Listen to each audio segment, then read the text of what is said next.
Hey everyone, it's me, Crippled Cody. And I want to talk to you a little bit about this Mike Frederick guy. See, we do this show called Conversations with a Cripple. Said it was going to be all about me. Said it was going to be all about offending people and getting my opinions out. Well, guess what? It turned into something completely different, didn't it? Turned into a shit show for Mike. Just wanted to come on with his trash-tastic friends, all of his little friends that don't have lives just like he doesn't. He wants to come on the show, he wants to talk a bunch of bullshit because he doesn't know how to talk at home with his family. Aww. And you know what? If that son of a bitch was here right now, I'd fucking tell it to him right to his face. And that's right, if Mike, the mutil... What the fuck? The fuck? Where did you come from? What the fuck is this? You have something to say to Mike the Mutilator? No, man. I ain't got nothing to say. What are you doing with that chainsaw, man? This ain't cool. Like, what the fuck? You know, crime scene? Ever heard of a crime scene? What the fuck? Don't you put that shit down, man. What do you fucking... Should I plug it in? No, don't do that. Don't do that. No, that's right. Back off just a little bit, man. That's right. Back off. What are you doing? No, you back off. What are you doing? What are you doing? Oh, Jesus Christ! What the... What are you gonna do about it? What the fuck?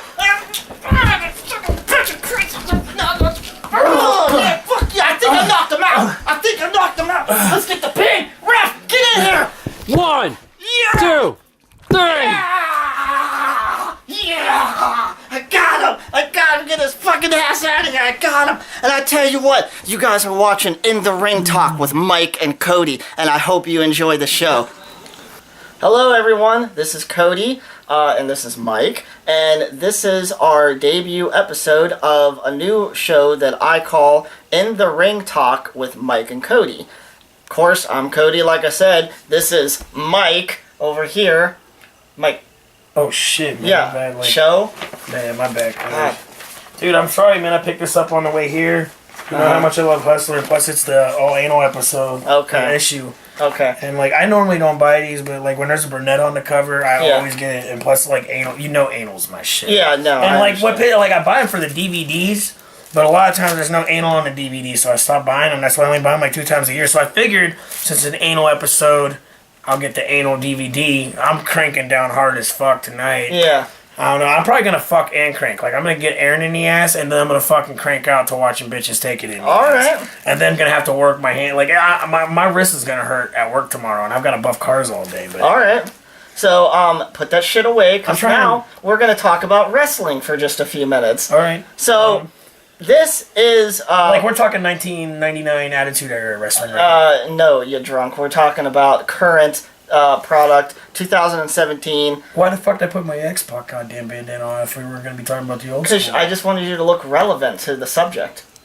Okay? Hardy Boys for life. Anyway, so this is a new concept that me and Mike came up with. I asked him a few weeks ago if we could talk about wrestling on one of the episodes of Conversations with a Cripple, and he had suggested why not just try out a show all about talking about wrestling. And just so you know, this is a big shout out for Cody, because Cody's the only person that I've given his own show to. Thank you. I mean, and even if you want to do it without me, that's perfectly fine. If you want to have your own guest host where I'm not on it, that's not going to be a problem. I mean, like how I do with my music circle thing. We'll see. I mean, after all, out of all of your friends, I'd be the one that would deserve this the most, because I'm the only one that hasn't fucked you over. Yeah, you're actually consistent. Right? Like when we call and say this episode's happening, it happens. No shout outs, but fucking and like shit hasn't like been going through. So shit. Anyways, so that's the conversation of the cripple will live on without him. So originally, how this show was supposed to start was I was supposed to come over. I was supposed to watch pay-per-view with him. I got stuck with some fucking bullshit.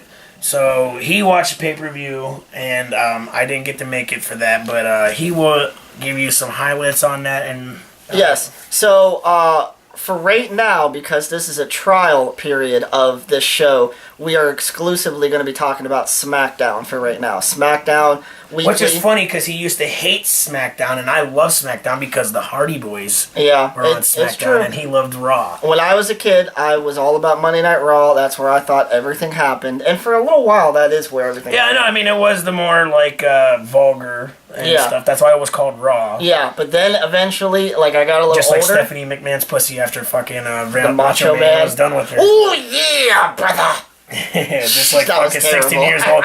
Oh, yeah! snap it to a Slim Jim. Anyway, so this is exclusively going to be about SmackDown for a while. It depends on if any of you enjoy this type of thing. We're just going to be talking about SmackDown on a weekly basis. And pay-per-views. We will be talking about pay-per-views. And as Mike said, I'm going to quickly go over my thoughts about the pay-per-view before we actually get started into the show. That gives me time to drink beer. Okay, go ahead. So just this past Sunday was WWE Backlash. It was known for going to be the debut of Shinsuke Nakamura, which, if any of you watch... Oh, is that the guy that's, looks like Skrillex and Steve Aoki, mixed into one character? Sure. Okay. Sure. You know him, right? So, Shinsuke came to NXT about a year ago. He had his debut match against Sami Zayn in NXT TakeOver. It was about a year and a half ago. And he's been on fire ever since. The only person in NXT that took Shinsuke down, really, was Samoa Joe, I believe. That guy's still around? He's on Monday Night Raw right now. We'll talk about that another time. Okay. So, the pay-per-view opens with Shinsuke versus Dolph Ziggler. I've seen a lot of people bitch about this match so far because I think people were expecting a one-sided 2-minute match where Shinsuke just buried Ziggler and that was it. But this ended up actually being a 50-50 match right down the middle. And it was a good match in my opinion, but of course Shinsuke is going to win his debut match at a pay-per-view. So that was one of the highlights. Another highlight was AJ Styles versus Kevin Owens. He's calling himself the new face of America, which is funny because he's Canadian. And he has expressed in the past that he's not a big fan of America. He stepped his debut appearance on Monday Night Raw. He came in, took out John Cena when he was the U.S. champ. John Cena was the U.S. champ. And when he took him out, he stomped on the U.S. championship. That was amazing. Anyway. But he looks like a ripoff of, The Rock meets Stone Cold, Hillbilly meets the fucking Most Electrifying Man. He's got that fucking wannabe bull tattoo on him and shit. Once you get used to Kevin Owens throughout these next several weeks that you're I thought it was over Bradley DJ. No. He can't be in any storylines. He's dead. And the other one's addicted to heroin. So, anyway, which is ironically how the other one died. Anyway, we're not getting into offensive shit. This ain't Conversation with a Cripple. This is In the Ring Talk with Mike and Cody. God damn it. God damn it. Anyway. God damn it. So, AJ Styles versus Kevin Owens. I'm not really going to go into the big details of this match other than these two work together very well as a singles match. This one had a bit of a hokey ending. It was a count out. What happened was they were on the outside of the ring. They were on top of the table. Kevin Owens trips AJ. AJ's foot falls into the monitor hole where the monitors go for the ring table. Was that on purpose or on accident? Oh, it was scripted. It was part of the show. Okay. But it was really well done. And what happened was he couldn't get out of it because his foot got tangled up in the wires. So it was a unique ending, and I didn't mind it whatsoever, especially since we don't have to pay $60 for a pay-per-view no more. And then the only other thing that I want to talk about real quick about the pay-per-view is, of course, the main event, which was my favorite part, and that was Jinder Mahal versus Randy Orton. Oh, the one that Jinder Mahal. Yeah. The Okay. Punjabi man from India. I really like. Didn't see enough poon in that fucking shit we watched. But anyways, I really like Jinder Mahal. I think he's a great foreign heel character, and any of you who watch WWE television know that WWE loves to do the whole stereotypical foreigner characters for heat. he's pretty much the modern day Iron Sheik. Yes, he kind of is. But in my opinion, he's got better mic skills. That's just my opinion. Well, the Iron Sheik was actually fucking that's true. He straight was off the boat. Here, you know. So,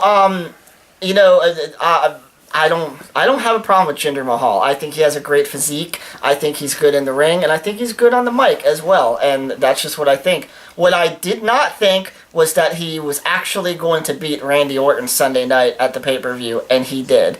Now, yes, he cheated. He had the Singh brothers help him out. I think I'm pronouncing that right. If I'm not, correct me in the comments if any of you care about this show. And one of the really bad spots that I did want to bring this up was they were all on the outside of the ring. Randy Orton, Jinder Mahal, and the Singh brothers. And they did this thing where Randy Orton threw these guys, these younger guys, the Singh brothers, into the table. Well, one of them, he swung him so hard that the guy flipped up in the air and landed right on his head on the table. Could have broken his neck. I'm just going to be honest, as an adult wrestling fan, I don't like seeing stuff like that because, honest to God, if these wrestlers get hurt, they're going to be out for several months. Anyway. That's what we used to live for back in the day. Yeah, when we were kids and we didn't care. I want people to get hurt, man. Dude, there's too many people on this fucking planet. Look at me, I have 6 kids. Take some of them out. I'll take your kids right to the adoption center. How about that? You can't, dude, fucking... I ain't doing shit on Saturday. So, anyway, that was the pay-per-view. That's done and over with.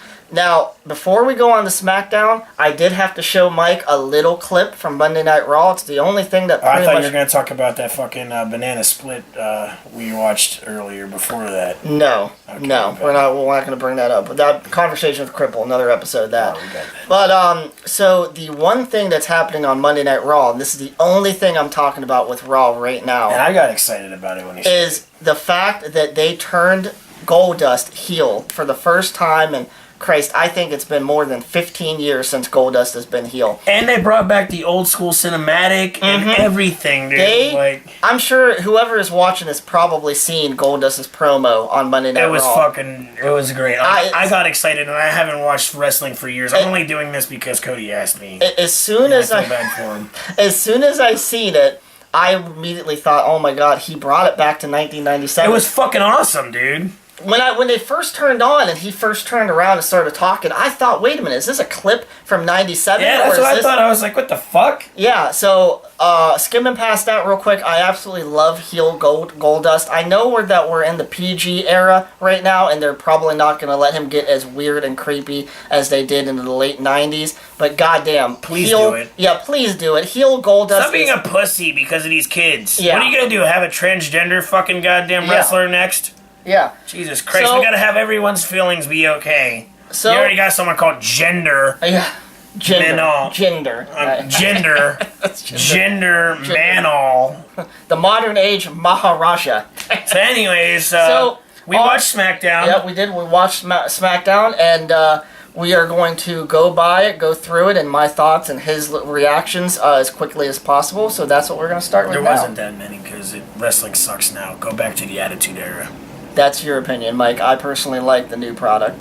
So you would. The show opens up. You can't walk, so I don't want to hear it. Yeah, shut up. So at least I'm not the one that looks like X-Pac just fucked Whoopi Goldberg in China at the same time. First of all, X-Pac was the shit before the meth. Okay. Yeah. Before the meth. Yeah. Okay, so. Yeah. I don't want to hear no shit. Every bitch she fucks, she gets on drugs and ends up exactly, killing herself, just like almost all my exes, so we have a lot in common. Yeah. So anyway, SmackDown this week opens up with, of course, the video package showing Jinder Mahal winning against Randy Orton.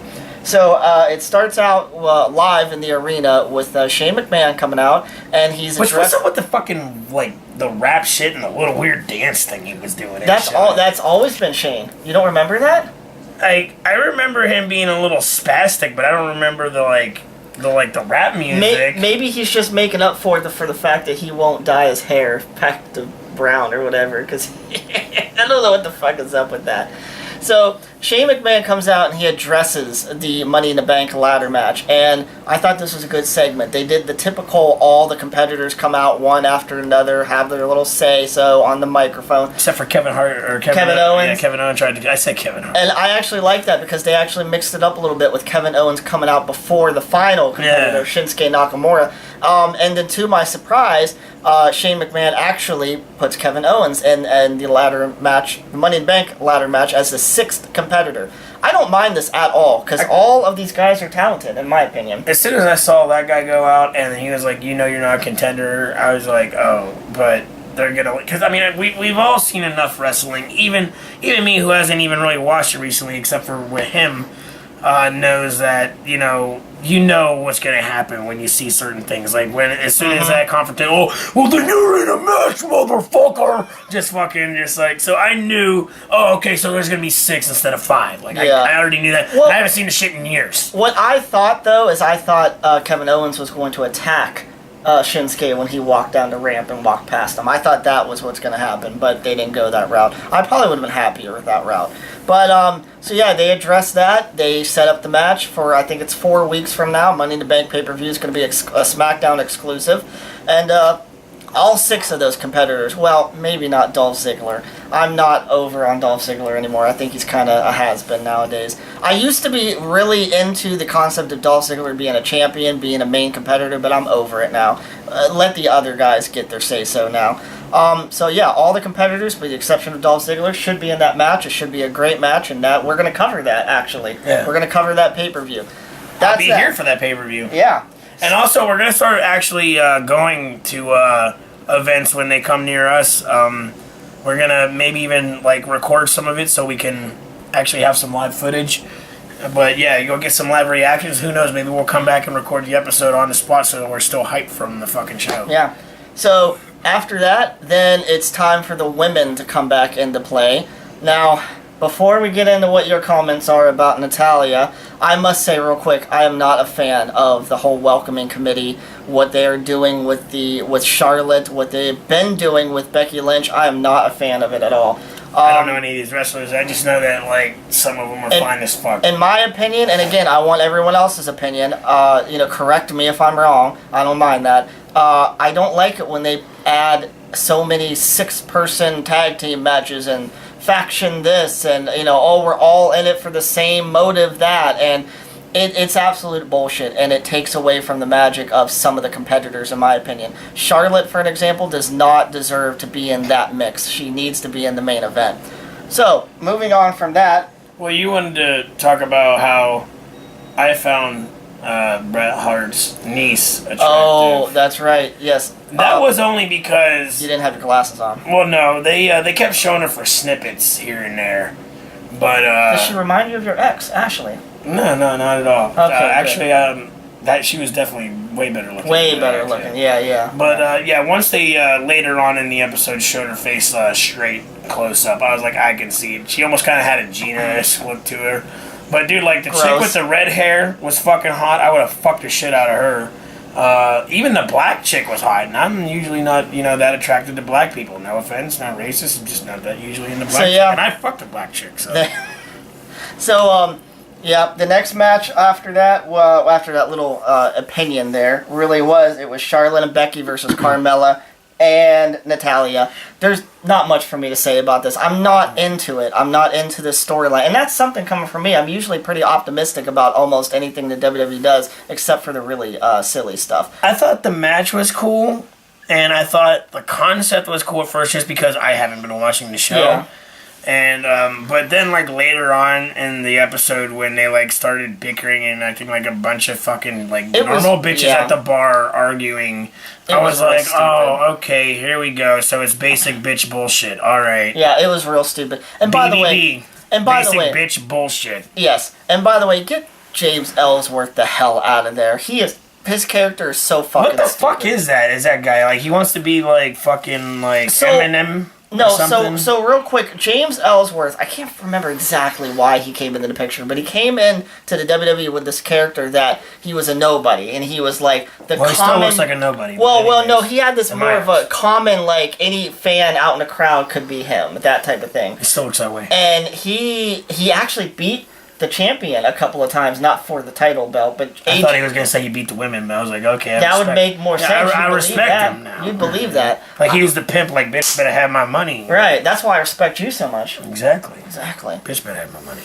Anyway, so James Ellsworth, he's terrible now. And I know why they did it, because he was getting too hot with the crowd. The crowd was chanting more for him than they were for Goldberg. They started a Ellsworth-style Goldberg chant. They were saying, Ellsworth, so he was getting real hot with the crowd, so they had to tone him down a little bit, and then they paired him with Carmella. Why would you do that? If you've got a rising star, that's what doesn't make sense. If you've got a rising star, why not ride that money train? Why would you change the character into a fucking, complete loser that no one, now you're oh, wow, this fucking tool. I think it was because they didn't want to take too much of the attention off of Randy Orton. And it almost, reminds me of, Eugene, when they tried to bring Eugene in or something. I hated that character. It was so stupid. I mean, I had a soft spot for him, but anyways, I have a question for you. Yeah. Because we were watching the show, and now they play fucking commercials while the fucking matches are playing. Yeah. And the fucking commercials are this big while the matches are this big. Why the fuck are the commercials bigger than the match? Well, like you would think it'd be the other way around. Like I understand they're not commentating like you were explaining to me earlier. So but like I would want to see the match more than your stupid fucking goddamn Honda commercial. Right, and I think that's what all of us would prefer anyway, instead of the change commercial. that shit, man. First of all, that is a SmackDown exclusive. They don't do that on Monday Night Raw. At least I don't remember the last time they did that. And I think if I had to take a guess, it's probably in some sort of contract agreement with NBC Universal. The fact that NBC wants like USA, it doesn't get enough fucking. They want the commercials to be in the big screen, so advertisers will be happier and companies will be happier. Whatever. It's almost like football, dude. Like if you watch football, man, like it gets annoying. Like every 3 minutes, like commercial break. But here's the thing: I was reading up on this the other day, and according to the websites I go to, which is like Wrestling Inc. and whatnot, according to that stuff that they say is that brings the ratings up. People don't change the channel as often when they do that. So. I mean, hey, if that works, I actually... What happens if you're watching it on a 13-inch television? Like, you're still, like... Then you're gonna have to get off your ass and get closer to see it. Yeah, dude, like, that's... Who the fuck has a 13-inch television They now? still make them. Even though they're flat screen, they still make them. I mean, I've been unemployed all of my life, and I'm on Social Security, budgeted Social Security, and I have a 40-inch television out there. So who the hell has a 13-inch television? I don't know, man. I just think that the fucking wrestling should be in the big box and the advertisement should be in the small box and the corner, unlike the way they fucking have it. Anyway, so moving on. After the commercial break that Mike had a conniption fit over, the match ends. I don't really give a shit who won. Do you remember who won? Was it Becky Lynch and Charlotte that won that match? That's how much I'm not interested because that storyline sucks. It was the Queen bitch. Yeah, it was Charlotte and Becky that won, right? Yes. Okay, so moving on. After that, we had Sami Zayn versus Baron Corbin. This was a rematch from Backlash. At Backlash, Sami Zayn beat Corbin. So this was a rematch for Corbin to get his redemption, I guess. Oh, this was that fucking 15-second match. 15-second match. I'm glad that they did not do that at the pay-per-view because it's shit like that pisses me off when it comes to pay-per-views. That pay-per-views are supposed to be the big payoff for matches, and we just didn't get it. I've been over here a couple pay-per-views where I've actually thrown you money on it and fucking like been like, really? Like, money I never needed. Fuck you, bitch. It paid for the pizza. Yeah. So, Sami Zayn just does a schoolboy. That's what that move's called, a schoolboy. He just does that to Baron Corbin, gets the 1, 2, 3. This pisses me off because they have been building up Baron Corbin pretty good. I mean, he was getting one over. He pinned Dean Ambrose down to the ground with a forklift. That's what he did about a couple of months ago. That's how much he was over with his strength and his character. Is good shit. But now he's losing to 15 seconds to Sami Zayn in 15 seconds. I don't like that. Stop it. Just like he's throwing a conniption fit about the commercial breaks, I'm throwing a conniption fit about this. Stop that shit. I don't want to see Baron Corbin lose in 15 seconds. You can get your point across with whatever you want with the storyline a different way other than 15-second matches like that. And I think that all started, like, because remember back in the day, like, the Austin 316 was, like, the biggest fucking thing. Like, oh, yeah, Austin beat him. Because, actually, I was at your house watching the one pay-per-view, and it was the first time that someone won, and, like, I think it was, like, the record of, like, 5 seconds. Remember, like, I can't remember who it was. We were over here watching the match. Like, I was here when it happened. And the guy, like, hit him, like one time or kicked him in the chin one time and pinned him. I can't remember what it was. And fucking, like, they were just like, 1, 2, 3, and they oh my god, the fucking, the world record of wrestling pins in world history, and blah, blah, blah, blah, blah. I mean, they've definitely done it before. I guess I just kind of feel that it's cheap nowadays because characters are not as well developed as they were in the Attitude Era, which in my Austin opinion... 316 still better. The Attitude Era from 97 ran from 97 to 2001, and then the Aggression Era, or the Ruthless Aggression Era, I would suppose, ran from 2001 to 2006, and then after that, dumbass Benoit had to kill his family in 2007, and now it's PG all the way. But the characters are not well developed. My kids get on my nerves too sometimes. So. Yeah, you're gonna slap the sharpshooter on them? No, I got this exercise machine I've been thinking about dangling one of my kids from, so... Oh, okay, yeah. Alright, sounds pretty good. Anyway... I'm gonna put a Bible by each one of their bodies, though, so I'll make sure that I get into heaven. Ladies and gentlemen, you'll know if he actually does that, because then it's just gonna be in the ring talk with just Cody. And I'll probably... No, don't worry, I haven't hit the roid yet. Okay, I'll have to find someone else. Yeah. But, so... So next, after that, we have a little backstage segment with AJ and Shinsuke Nakamura. This meant nothing to you. This meant a little something to me because this is the first talking segment. Dude, that fucking guy, I swear, like... You don't like Shinsuke? He's okay, but what the fuck? Okay, first of all, he looks, like I said, he looks like Skrillex meets Steve Aoki, which are these shitty dubstep fucking guys. You gotta watch some of his like in the NXT fucking stuff. Yeah, and shit, like, dude, like, he looks like he's at the core, y'all fucked up on Molly. But one thing I will say, though, and, like, I think that backstage skit, like, I'm gonna let you get your take on it. Like, hold on, Taylor, I'm gonna let you finish, but Beyonce had the best video of all time. Okay. But no, like, in two aspects, I think both characters kind of did a shitty job because... In my opinion, because AJ was acting like a complete fucking, like, cocky asshole, like, yeah, I built this up, this is my fucking, blah, blah, blah, like, shit like that, like, this is, oh, you're in my arena, but then he just, like, had nothing to say, but, like, alright, and then my play gun in, like, he made this, like, still, like, like, the characters didn't feed off well. I don't think they did, anyways. I agree with that. That segment was dependent on more of you knowing their history, and especially knowing AJ's history. See, when AJ first got drafted to SmackDown, this time last year or last summer or whatever, he was a bad guy through and through. Like, he was a heel. I actually remember when he, because I was still watching wrestling at the time. Yeah, so I'm talking about just last year. You wasn't watching wrestling. Oh, I thought you meant like when you said when he first started. You got a beer over there you're taking another swig of? Go ahead. Go ahead. Alright, as I was saying, Mike doesn't know what he's talking about. I thought you meant when he first started. Anyway, so but you're right. This segment backstage could have had a better vibe to it. It could have felt more natural. But you're right. Shinsuke just didn't really say enough backstage. It's a forgettable backstage promo at best, and that's all there is to it, unfortunately. So after that, we have, and I'm dying to hear what your opinion is about this, and I want all of your opinions as well. We have the Fashion Police with another one of their Fashion Files skit that they do. I must say real quick, I am not a fan of the really off the wall stupid gimmicks. I'm not a fan of, but I have been a Tyler Breeze fan since I started watching NXT in 2014 when the network launched. And I've been a Fandango fan since he debuted on Monday Night Raw, I believe. That was back before this brand split, so he just debuted in WWE before NXT was big. I know for a fact that these two are very talented. They're talented on the mic. Some of the shit they were fucking doing was cool for as gay as their characters are.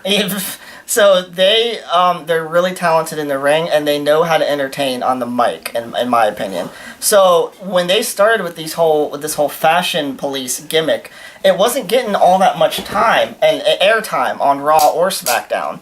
So it was kind of like it wasn't credible. Like, you didn't even know what they could do, if they would be funny, if they would be pathetic, or what. Now, these past couple of months, since they pushed American Alpha out of the picture, which I'm pissed off about. I don't know why you wanted to do that. Anyway, the Fashion Police, they're good characters.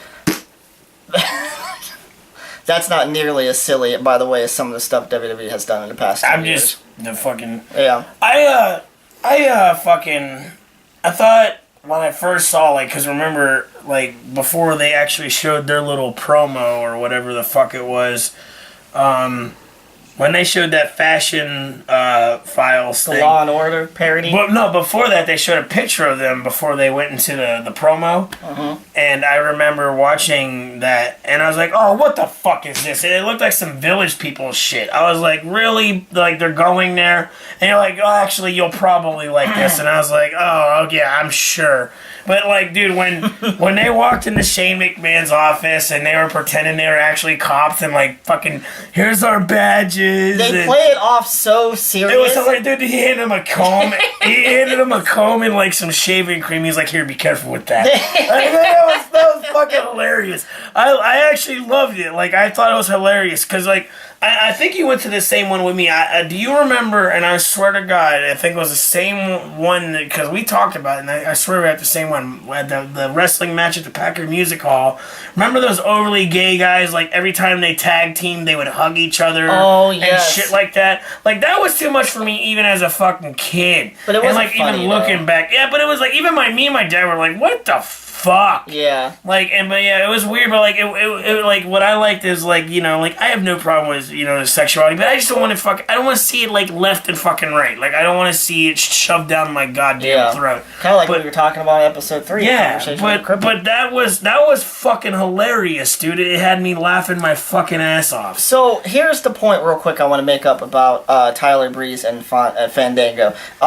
You in WWE, you either have really serious characters that are meant to get over either as good guys or bad guys, baby faces or heels, and then you have these comic relief characters, kind of like Santino Marella. Well, what about Badass Billy Gunn and when they were doing that gay thing back in the day? Well, see, and that's a little weird because when he started out, he got big. Well, yeah. Well, when he wasn't like all fucking like that. Yeah.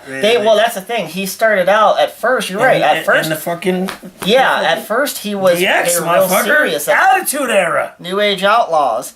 And, you know, he was a serious character, but you're right. Then a couple of years later, they didn't know what to do with him, so they threw him together with Chuck Palumbo, and they called him Billy and Chuck, and they almost got fucking married on SmackDown. Didn't they kiss one time? I can't remember. I don't believe so. They almost like they pecked or something. It wasn't like a tongue kiss or something. I know. Well, maybe you're right about that. Maybe they did. I just don't remember it. I'd probably want to edge shit like that out of my mind. But then they finally ended that stuff with Billy being like, bro, I thought this was just a publicity stunt. Like, we're not gay or anything. I remember. If you don't remember that, look up Billy and Chuck getting married on SmackDown. It's a great... I was here when we watched the supposable... that was a pay-per-view thing. They were supposed to get married. And the guy pulled off the mask.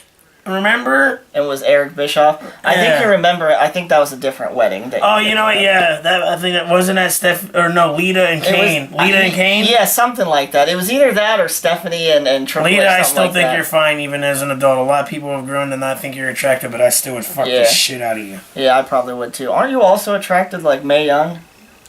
Who's that? Well, she's dead. It doesn't matter.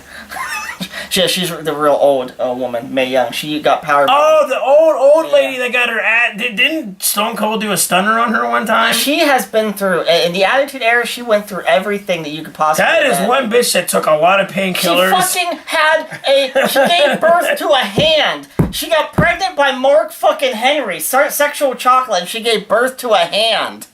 Yeah, look that up on YouTube. Mae Young gives birth to a hand. I know, it doesn't make sense, right, cameraman? It doesn't make sense for Mike. And tell me why you think this era is better than Attitude with all this shit we've already talked about, like how good the Attitude Era is. Well, I'll tell you what, because now it's focused on in-ring talent and not skits so much and, you know, characters. Hardy Boys, talented as fuck. Hardy Boys are nothing but a nostalgic act. Sorry.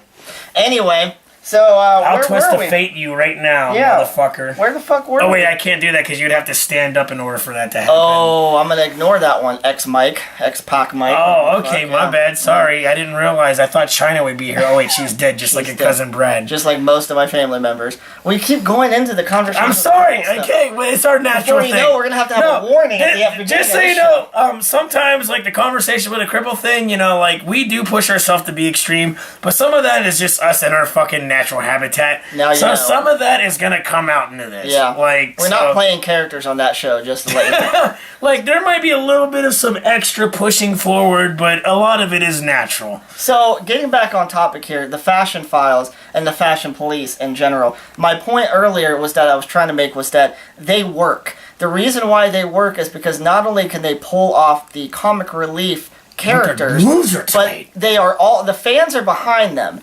and so they can also come off as serious characters as well. And I believe they have a shot at becoming tag team champions. Unfortunately, I hope so. I actually like them. Like I do too. I really like them. I want to hear what you guys think. Do you guys like the Fashion Police, Brizongo, or whatever you want to call them? Do you guys like them? I like their fucking moves, dude. They were cool. Like yeah.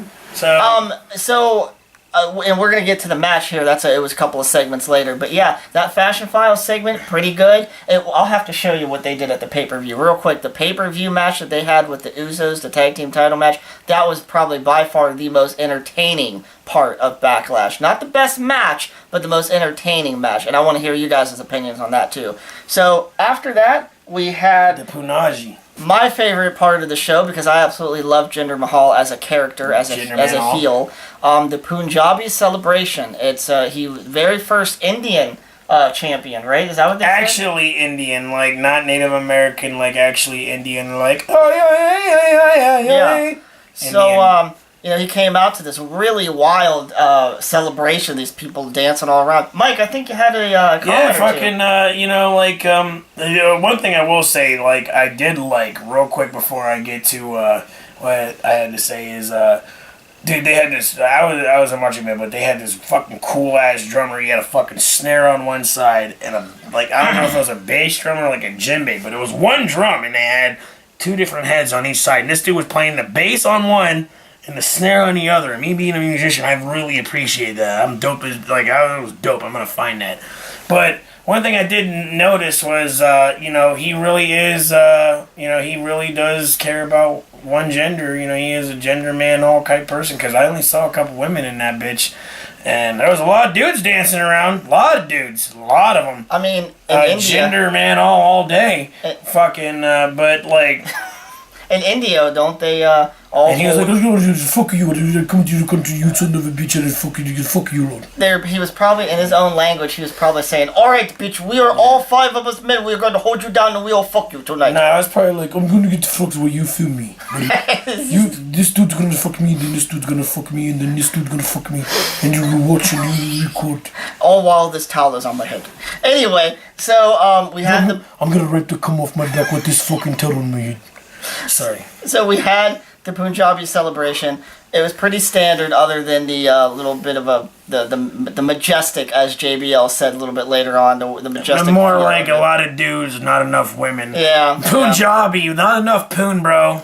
There should have been more poon for Punjabi. Quite honestly, I hope they continue with the Jinder Mahal title reign. I don't want to see him be a placeholder for that championship. I don't want to see him lose it at SummerSlam even. SummerSlam isn't even until August, and I don't want him to see him lose it at SummerSlam. He's probably going to get SummerSlam by all those dudes dancing around him. Maybe. That's what they'll probably rock him to death if he loses the championship. My brother. I want all 93 virgins in my ass. So sorry. After that, we finally have another segment, essentially, with the Usos and the Fashion Police, Breezango. It started out as singles matches. This is what Shane McMahon explained to them earlier on in the first segment between them two. Both Tyler Breeze and Fandango. That's when they were like, we turn on our badges. Yeah. That was when Shane said, all right, you guys are going to prove yourself tonight. Have singles matches. One against one Uso, one against the other Uso. Or the Uggos, as Breezango calls them. And I think that's a great name for the Usos. The Usos suck. I like some of their moves, dude. Like, some of the shit that, like, they did the fucking, like, the double tap sweet chin music. That was cool. That's true. Dude, and then, dude, I can't remember what move it was, but they did this one fucking one where the one dude grabbed the other one got him. Like, dude, they both worked together well in that match. I think talent proved good on both sides. Maybe it's just their gimmick that I just don't like. I don't know. It really blew my mind when you told me they were fucking Rikishi's. Oh, yeah, yes. I mean, you all probably know that by now, but yes, they are the sons of Rikishi. Rikishi, of course, a great character from the Attitude Era. Yeah, exactly. Stink face. The best fucking era. When it comes to my business partners, I pay good money for the stink face. But again, that's Conversations with a Cripple. We'll go back to that time. So, that... One thing that pissed me off was, like, they did the fucking 15-second fucking goddamn 3 count. Twice in one episode, bro. And you know what? I did not even realize that until you brought that up, because I was only focused on the Tyler Breeze and Fandango winning their matches. But you're right. They should have done that differently than just another roll-up schoolboy, whatever you want to call it. And they did it twice. Like, they let them fucking battle again. Yep. So they both win their singles matches against the Usos, and that prompts the Usos to be goaded into giving them another tag title match. At this point, I was hyped because I really, really thought that Breezango was going to win the tag team titles. Overall, that tag team championship match, even though it was a little shorter than it was at Backlash, it was a good match. And as you said, they had some good moves in that match. The fucking moves were tight, man. It almost reminded me like a Hardy Boys, Dudley Boys match. You remember how tight those fucking matches were, man? Like, that's the thing is, I'm glad you brought that up, because there wasn't very many botches in that match. I don't think there was any mistakes, no botches. Tyler Breeze and I think the only thing that did happen one time, I don't know if it was that match or the main event, but the one ref counted actually. You could hear him hit the third time.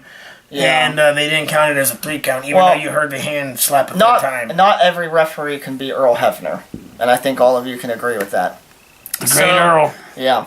He's still alive, by the way. He's just working. I think he's working in TNA, or at least he did for a while. Fucking, he doesn't do much anymore. Like he got his ass kicked so many times. Yeah, man. Earl Hebner. Oh my god. He's been stunnered. He's been fucking tombstoned. How did he live? He's been fucking. He's been pedigreed. Like everything. How did he live this long? And God damn. He should have been like the very first person in wrestling history to die because of all those bad bumps that he took. Oh my god. And then you got referee Tim White. His very last match that he refereed was 2002's Hell in a Cell match between Chris Jericho and Triple H. This guy takes a sledgehammer to the face, and he flies into the cage. And it was great looking because then he bladed after that and he bled all over the place. That was the last time we ever saw Tim White referee a match, was in 2002.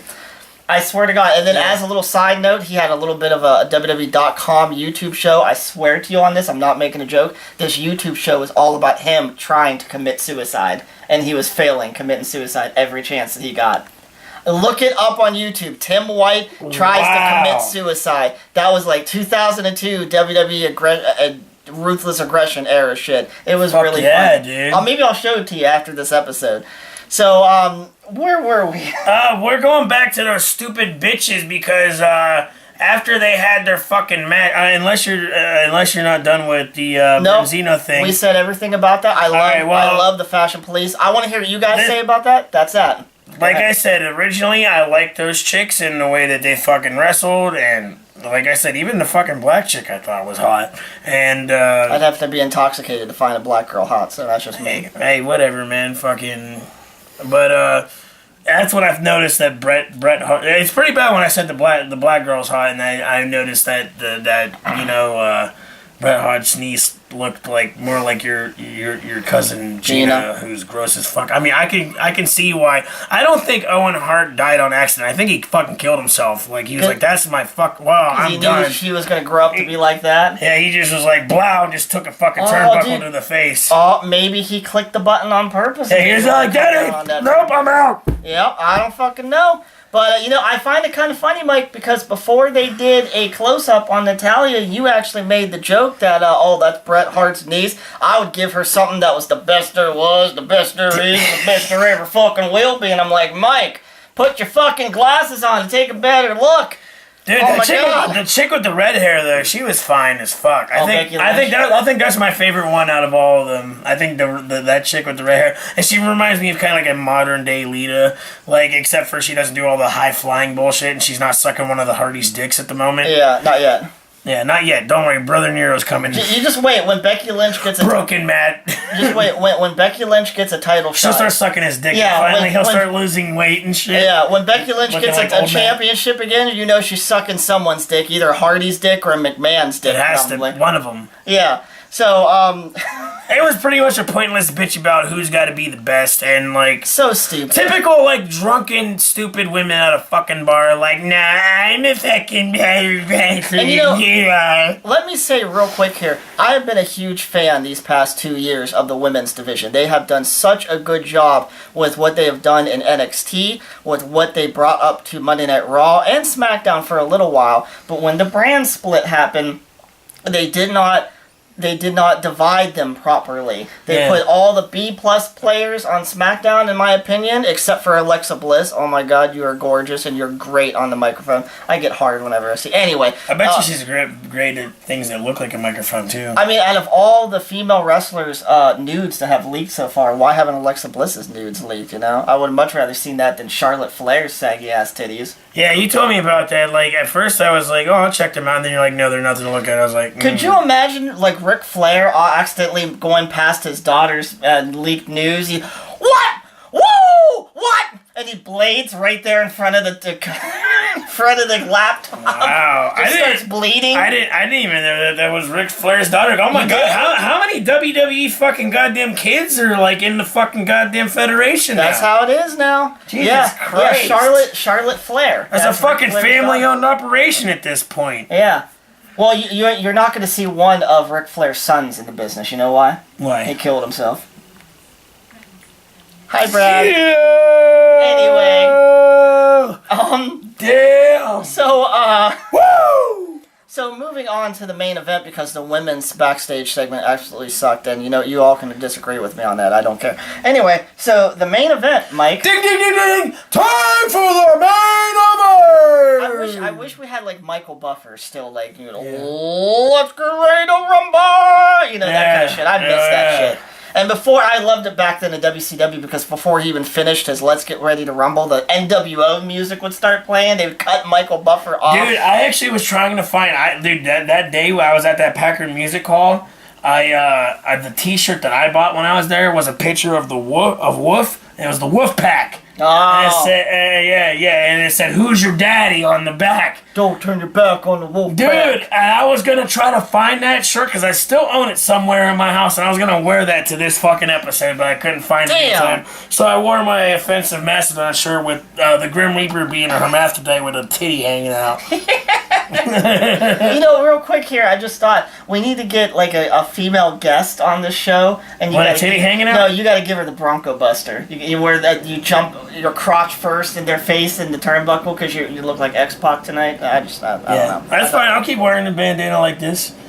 Okay, I'll do it. There you go. Every now and then I'll braid my hair and look like Road Dogg. Yeah. We got you with the bandana. We got me, just the same old Cody. Eugene. Yeah. Oh yeah. I'm like the Eugene of the wrestling talk show, In the Ring talk with Cody, Eugene, and Mike. Yeah. I don't think so. And then also, we didn't even mention this, we got fucking Hulk Hogan behind us. He hasn't said a word the whole time. Well, actually, Mike, we told him he couldn't, because we knew it'd be racist. Yeah. We can't have no racism on this show. We didn't make a warning intro to this show. I mean, but he is like, dude, like literally though. I mean, take me home tonight? Yeah. Only if you're white. Yeah. Shut up, Hogan. This fucking guy. We all know that you're the one that was the fault for Elizabeth killing herself, okay? We all knew it. Yeah. Fucking. Anyway, so main event time. This was AJ Styles and Shinsuke Nakamura versus Kevin Owens. Who the fuck else? Dolph Ziggler, right? Yeah, Dolph Ziggler. Let's see, exactly. I don't fucking care about Dolph Ziggler anymore. It's such a sad thing, because he's still a good competitor. He's good in the ring. Dude, he was doing some really, really gay shit. Like, yeah, more gay than the fucking Fashion Police guys, the Bronzino guys. At least the Fashion Police makes it entertaining and fun. Like, this dude was rubbing his dick on the back of his head, and he's all like, "We can do it all night long." And I was like, are you fucking kidding me? Like, not only were you gay, but you quoted Rob Schneider. I don't know which part makes you more gay. The fact that you fucking rubbed your dick on this dude's head, or you quoted Rob Schneider. Yep. So, main event, I thought, other than the gay shit, it was a very good main event. It has a lot of good moves. Not too many botches, mistakes, stuff like that. It carried at a good pace, in my opinion. Yeah. I don't know. I mean, honestly, when we were watching the main event, that's when I kind of started losing a little bit of interest. Like, it wasn't that interesting for me. But was it because of the main event itself, or because we were already like an hour and 45 minutes into the show? I think for me it was honestly the performance. I mean, there were some parts where I was like, holy fuck, that was cool. I actually think that some of the matches before it were better than that one. I actually think the Osho, or the Uggos, whatever. Uggos? And Bronzino match was better than the main event. I think it was better than the main event, even though it was kind of like cheaply played, where they like cheaply pinned those guys. But I don't know, there was just like, I kept kind of losing interest. Yeah, I agree. I don't know, they dragged it out. They were like running out of fucking like energy and steam. My only problem I personally had with this match was it had a predictable ending. You knew Shinsuke Nakamura was going to hit the Kinshasa. Yeah, and he was doing his... Yeah. He fucking pulled a goddamn fucking Hulk Hogan, like when dude would when had him down. He was doing the fucking, you could tell he was getting pumped up and fucking shit. Hogan, what do you think about that? Yeah, this dude ripped you. Look how pissed. He ain't got shit to say. That's how mad he is. He's all like... He's still mourning the loss of... he doesn't want to say anything racist against Asian people. That's that's right. You already told him to shut the fuck up, because always going to be like goddamn Chink Steve. They might let him back for WrestleMania. He's going to be like, Chink stinks! Chink stinks! That's all he's going to be saying. We're going to have to make a warning intro for this show. I don't give a fuck. Anyway. That's what he said. It's fucking Hogan. I mean, so, that was the main event. Shinsuke gets the pin. I don't have a problem with that. I don't know. Well, listen, my nurse calls him Shinsguard? No, my nurse calls him Shit Stain Nakamura. But then again, what the fuck does she know, right? Yeah, I mean, she doesn't even have a boyfriend. Yeah. Anyway, so yeah, that was SmackDown this week. What was the date yesterday? Was yesterday the 23rd? It's right there. Yes, 23rd. Okay. 23rd. Today's 24th. I had a day behind. That's all right. I think, for each week's episode, if we're gonna continue this depends on how you guys feel about this. We're gonna fucking continue it. Yeah, I'm enjoying this. Like it. I really hope that you guys enjoy it because I enjoyed this first episode. We are going to try to shorten the future episodes a little bit. The only reason why this one was so long is because we got into the pay-per-view and then the promo. But I mean, we're still going to do in-depth. Yeah. And like I said, if we start going live with this shit, we're going to include clips. We're going to include, we'll be more ecstatic about the show. I really, the most important thing to me is I want you guys to get in on the conversation. I will be on the comment section watching for anyone that has any questions, advice for the show, or just opinions that you guys want to talk about. I'm a wrestling encyclopedia. I've been watching it for 20 years. Mike's been in and out because unlike me, he actually has a life, and I don't. So, if it's anything that you want my opinion on, ask me. Anything you want to talk about as far as wrestling goes. And if you have nudes, send him his way because he's a horny little son of a bitch. Yeah, that goes for you, Brittany. Anyways. So yeah, that is episode 1, the debut episode of In the Ring Talk with Mike and Cody. Mike, you want to say anything before we sign off? I'm just going to say that the Attitude Era is better. I'm going to respectfully disagree with you. What do you guys think? Tell us in the comments. Hogan, you got anything to say? Of course not. Alright, fuck it. That's the only it. thing that he really remembers is all that Cody did with Macho Man. Yeah. While they were tagging Ting and Elizabeth. While they were fucking trying to beat down whatever black wrestler that was big in the 1980s. Yeah. The Mega Powers, brother. Yeah, fucking tag teaming Elizabeth and arguing over which one loves him more. Well, I had her ass last night and you got the pussy, so obviously. You know who had her last, right? Wasn't it Macho, right? No, Lex Luger. Really? He was in her house when she was found dead. Damn. Yeah. You must have fucked her, so he must have put her in a torture rack. Lex, you fucking asshole! You put Elizabeth in a torture rack and she died. You fucking idiot! That wasn't a suicide. This dude just went too far with the BDSM. Jesus Christ. Anyway, we better cut it off there before this gets too offensive. Before Chris Benoit gets brought up. We don't want him to come back from the dead and put us in the sharpshooter like he did as disgusting ass children. I'm glad you did that, Benoit. Other than the PG rating, by the way, I hate that shit. But yeah, fuck those kids, kill them all. Oh, by the way, fuck Eddie Guerrero. Oh, now wait a second. Oh, we're going to have to carry this into episode 2. That's it. Episode 2, we're going to start off with that little debate before we get to this. I respect him, but he was an asshole for a while. Viva la raza, bitch. That's what I got to say. Okay. All right. Well, thank you guys for joining us for episode... He's dead too, so that doesn't matter. Yeah. Just like your family. Just like my family. They're just not wrestlers. That's the only thing they don't have in common. Well, they wrestled problems with addiction. They wrestled, and they lost. They got pinned. The 1, 2, 3. My mom's still down for the count with that shit. Well, Brod's definitely, he's been fucking Undertakered. Oh, yeah, he got the tombstone. He got the tombstone. Oh, my God. Anyway, episode 1 of In the Ring Talk with Mike and Cody. I hope you enjoyed it. We will see you guys next time.